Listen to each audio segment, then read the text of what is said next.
canal Fábio Sari. Hoje eu e meu amigo Humberto achamos uma viúva negra. Me empresta, cara. Eu vou filmar ali, ó, para os nossos queridos amigos verem a nossa querida amiguinha viúva negra. A picada dela é de aproximadamente... É uma picada muito forte. Então, se uma te picar um dia, já sabe, né? É morte na certa. Eu tô procurando coisa pra gente queimar. Sacou, galera? Ali tem uma, mas só que tinha uma viúva negra aqui, né?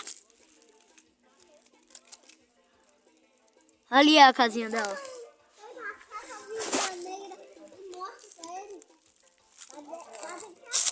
A gente precisa pegar aquilo dali.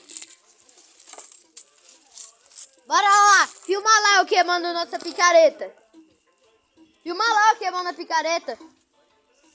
Vai, leva. Vai. Bora fazer a picareta de fogo na fogueira!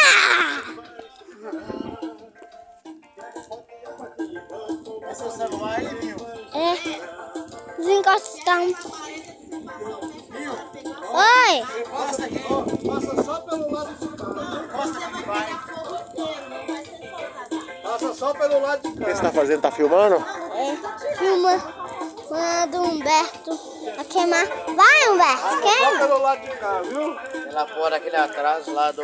Picareta! velho. Picareta de fogo! Cadê o quê? Os compromissos é todo dia. Olha, A picareta! Vai assim, ó. picareta de fogo!